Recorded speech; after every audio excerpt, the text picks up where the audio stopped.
川普的报仇时刻来了，要跟谁报仇呢？今天带您快来看。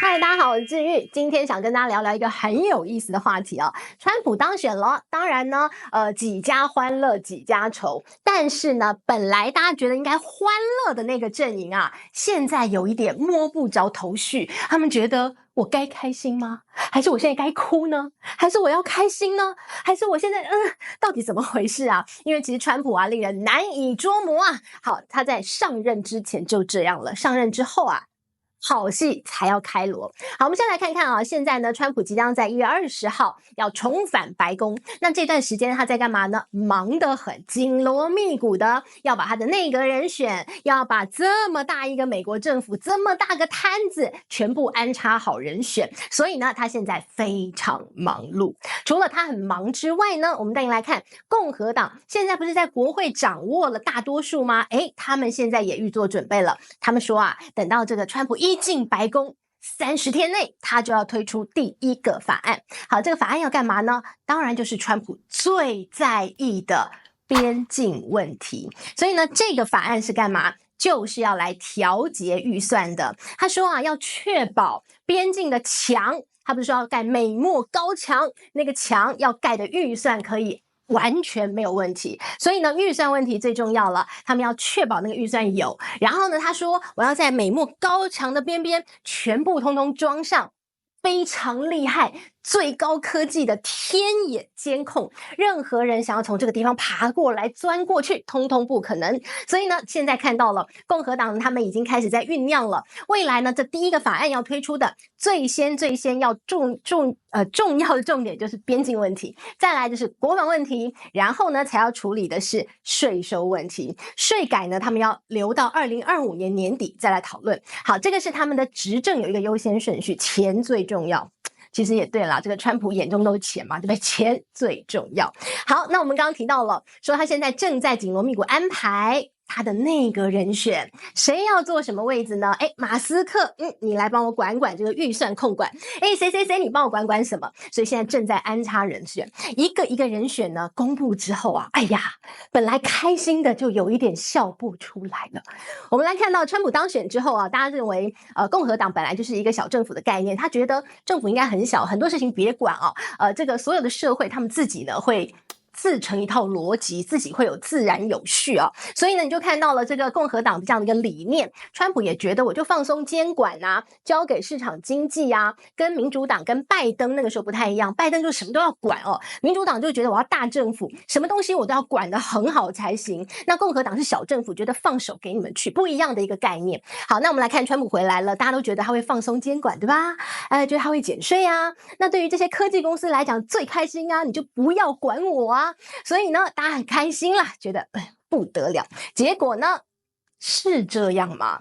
大家就发现了，现在川普他心中属意的那个人选好像不太对。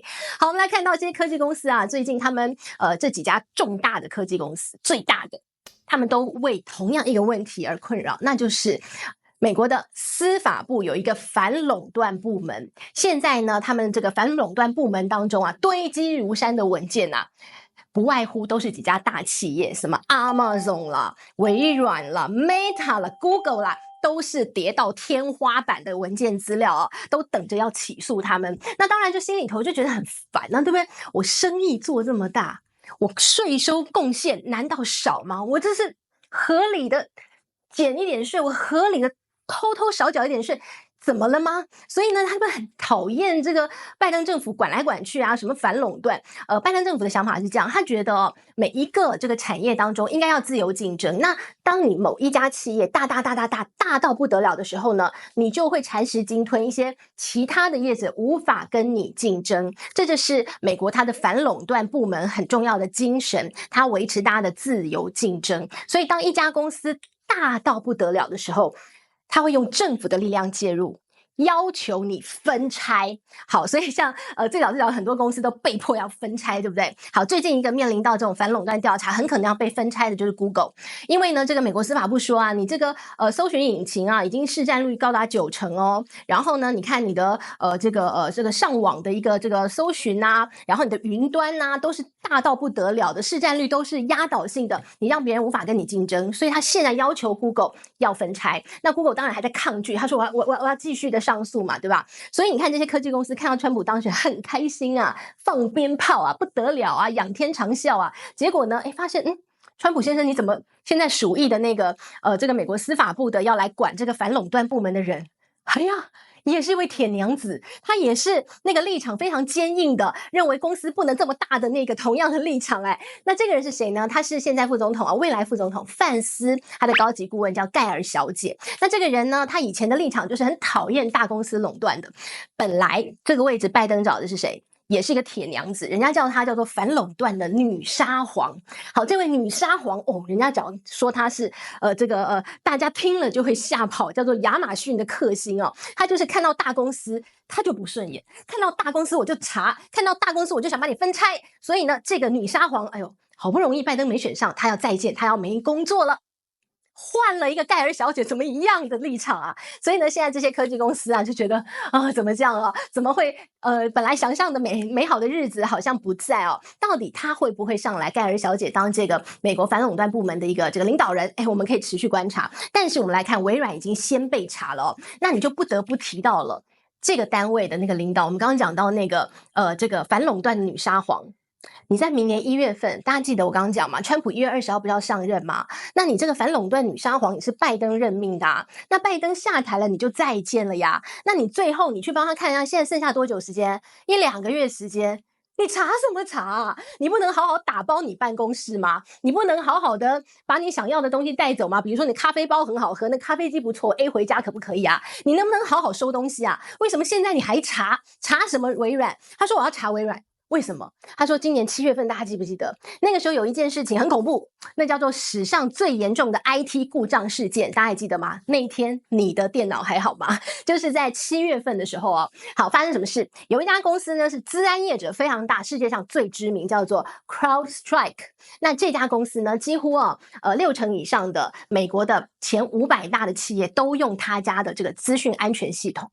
资安系统绑在微软的 Windows 里面，结果那一天呢，这家资安业者他就是要把他的一个软体更新，结果不知道中间哪里出了错，这一更新啊，哇，所有人的电脑通通死当，850万台的电脑死当。那我们刚刚讲了，其实呢都是重要大公司用他们家的系统，所以呢通通死当之后，哇，全世界几乎停摆。好，这停摆的状况多严重？飞机啦、航空啦，完全停摆；医院啦，因为大家都是要用网络的，有的病人的病历都在电脑里，在云端上嘛。那你网络通中断，电脑死当，我怎么帮人看病啊？你手术到一半。没有画面嘞，蓝蓝的，怎么办？我开到这里是哪里呀？显微手术，看不到了耶。所以呢，大家就说天哪，好恐怖的损失哦。那你刚刚讲的只是简单例子，像医院啊，像航空公司啊，其实像政府单位、像证券系统、像银行，全部通通瘫痪。850万台的电脑，全世界好多地方都完全毁了哦。那有几个地方幸免于难。那就是跟美国没有什么连结的地方，比如中国。美国不是呢对中国科技封锁嘛，什么东西都要给你切八段。所以呢，这个中国这次呢就没什么损失了，只有香港跟西方连接比较深啊，香港的机场受到一点损失。那中国呢在内地当中其实没什么影响啊，因为反正你的电脑跟我用华为啊，我又不是用你们家微软嘛，所以不一样的哦。那还有一个地方没受影响，那就是俄罗斯；还有一个地方没受影响，那叫做伊朗。所以你就看到了这些跟西方国家啊这个切八段的地方啊，这一次就没有受到这次史上最大 IT 故障的一个灾情影响了哦。所以呢，或许这也是反垄断很重要的一个意义嘛，就是你不能把所有东西、所有鸡蛋放在同一个篮子里，当大家都用你的资安软体系统的时候，你毁了，全世界都毁了。所以呢，反垄断就是要解决这样的问题。所以这一次啊，看到那位女沙皇才会说，哎呀，即便我要卸任了，我还是得要查你微软。所以他就说，你这个微软现在呢又跟 OpenAI 好像呢这个非常深度的一个合作，所以呢到底这个微软你在云端的运算系统，你在 AI 这个领域你会不会有垄断呢？那垄断会不会又发生像上一回一样的状况，全世界电脑被你瘫痪，因为大家都用你的 AI 啊？所以呢，他还是要查的哦。不过你就慢慢查，因为反正现在不到2个月时间哦，你能查出一朵花来，也算是你很厉害。而且查了之后你要起诉嘛，之后变川普他要不要起诉，那又是另外一回事了哦。好，不过呢，我们来看现在科技巨头几乎都有案子在美国政府手上正在被查。我们刚看到的 Google 呢可能要被分拆哦，也是说它的一个实在是市占率太高。另外我们像是 Meta 呢是说它几乎把线上的广告，像这个脸书的广告全部都垄断了哦，大家也觉得你这就让别人无法公平竞争。然后呢，像是这个 Amazon 大家说你这个好像独后你们自己的服务让其他的一些购物的平台根本都无法跟你竞争，所以这些其实都是现在还在被查当中哦。那另外一个我们就带你看欧洲呢，欧盟已经直接罚了Meta 什么呢？他说这个 Meta 你就是广告垄断，所以呢他罚他多少钱？罚他7.98亿欧元。这个算是罚得很轻，因为呢本来最高可以罚到他全世界营业额的10%，所以呢罚这7.98亿欧元算意思罚你一下，你不会太痛哦。看有钱人的世界真赚很多钱好，不过呢其实 Meta 现在倒霉事还不止这一桩哦。接下来我们就要跟大家来好好聊聊川普跟 Meta 的佐克伯。大家说他们恩怨很多啊。在上一任的这个川普总统的时候呢，记得吗？那个时候他对脸书有非常大的敌意，因为他觉得脸书上头呢都是独后民主党，对他很不友善。特别呢是在国会事件之后这个脸书直接把这个川普的当时总统把他的这个账号给下架，所以呢，哇，这个川普很气甚至呢，在这个今年8月份还在竞选的时候，川普出的一本书当中就直接讲说，佐克伯，你余生将会在监狱里度过。佐克伯听了应该是毛骨悚然，所以呢，当最后你发现好像情势有一点偏向川普的时候，佐克伯马上乖乖的把脖子洗干净送上去好，那要跟他和好啦。所以呢，也的确和好听说2个人吃了一顿晚饭，当然这个晚饭当中佐克伯有没有跪下来求饶是不知道，但是呢据说2个人至少见面3分情嘛，对吧？但是现在这2个人的关系非常的复杂，因为呢川普要跟佐克伯想要跟川普和好，中间还有一个人也跟佐克伯有仇，那叫马斯克现在可是川普身边最重要的那个 buddy 马斯克也跟佐克伯有仇，大家记不记得我们视频也讲过，2个人不是本来约好要在铁笼里面格斗吗？格斗到现在哪里去啦？怎么不了了之没一个影子所以呢马斯克讨厌佐克伯，佐克伯也没有多喜欢马斯克，因为呢佐克伯曾经脸书的卫星要这个委托 SpaceX 要发射上天空的时候把人家炸掉了，所以呢这个马斯克这个一个差错把这个脸书的卫星2亿美元的给炸毁了，所以呢他2个人新仇旧恨非常多的所以呢现在感觉好戏正要开锣到底呢这个脸书有办法成功的让川普龙心大悦不计旧仇吗？